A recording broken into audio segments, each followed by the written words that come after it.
Welcome to HoolsRules. I'm Hools, and I'm here to talk about board games and neurodivergency within that, making gaming accessible. Welcome to my channel. I'm very happy to have you here. And if you're coming back, that's amazing. Thank you. I wanted to do another video where I shout out a couple of ADHD-friendly games and why I find that they're friendly for ADHD because I have ADHD and often I can get very annoyed or distracted when I'm playing games with long turns in between, or games that make me feel like I did it wrong and then my RSD really activates, and that's not fun. Specifically, I wanted to mention 3 games. I don't physically have copies here, but I will show you the picture of them so you can take a look if you're interested. First, I want to start off with the game Splendor. Now, I do actually have a copy of it. I just don't know where it is on my wall right now. But I really love Splendor because this is me, my brain. But the tokens, the gem tokens, are so pleasing to touch. I love them. They're nice and thick, and you can do like clink, clink, clink. I love it. And then also, it's one of those games where you do one thing on your turn. You have one action. Yes, there's a couple options for that action, but there's not too many. It's not overwhelming, but it's like, okay, I do this one thing, turn done. So you can plan super far in advance, but there's really no point in doing that. You can be like, okay, I'm kind of thinking about getting this card up here, which means I have to prepare by getting these gems over here, etc. But it's all just kind of like a very back and forth. Okay, I have gems, I'm spending the gems. I'm collecting gems, I'm spending gems. And the first person to 15 points wins, so it's quite an easy, quick game and easy to learn. The next game I want to mention is Just One, which is a co-op game, as I spoke of in my last video, but it's also a little bit of a party game, so it's low stress. It is also it's very much like same brain energy, where you almost get joy out of effing up, if you can.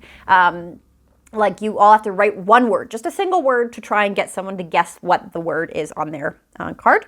And if you write the same word as someone else, that word gets erased, so the person doesn't have that word anymore. So it ends up giving a very fun, jovial experience of like, oh my gosh, we both wrote this word. I was thinking of writing this, and then I wrote this because I thought that nobody else would think that, and there's just like fun energy with it.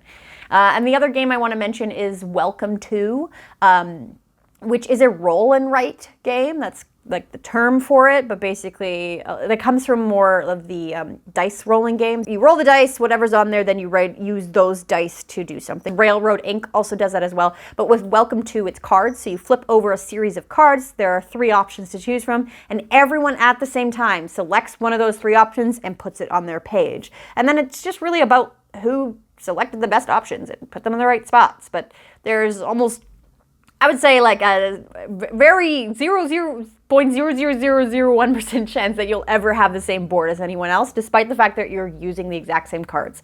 So it goes quick. You don't have a lot of waiting in between. Like, sure, you put yours down, then you're like, all right, is everyone else done? But it doesn't feel like, oh, that person's taking their turn and I have to wait until every single person goes around before it's my turn. So I find it's a really nice game for that ADHD itch of like, okay, I did a turn, now I'm waiting. Now and this back and forth, so you're really speeding up the turn process. And also, Welcome To has a bunch of different types of additions to it. I have Welcome To Las Vegas. There's a lot of rules to that. I find it's a little bit of an overwhelming game to teach, but the original Welcome To, it's a great little game. Little bit of a learning curve because there's a lot of icons, so you have to learn what all of them mean. But I do find it's, once you get it, once you know what all the icons mean, it's a great game for an ADHD-friendly brain. Appreciate everyone who's been here. If you've liked any of the suggestions, or if you're interested in hearing about specific games, let me know. I want to be able to engage with you. I want to be able to take what you're giving me and then working from there. That's kind of the whole point of this creator space. I want you to know that I'm listening, especially with this space, because I'm working with my own neurodivergency, and that's the only thing I have, but that's the whole point in neurodivergency. Sorry, my cat is going crazy. You can hear the jingling in the background, and it's bothering me. The ADHD friendliness, it's from my own perspective, but that's the whole point of neurodivergency, is that every brain is different. So I want to hear from you. Do feel free to share. I'm interested. And otherwise, I just want to say, I hope you have a wonderful day, and I hope you always have fun.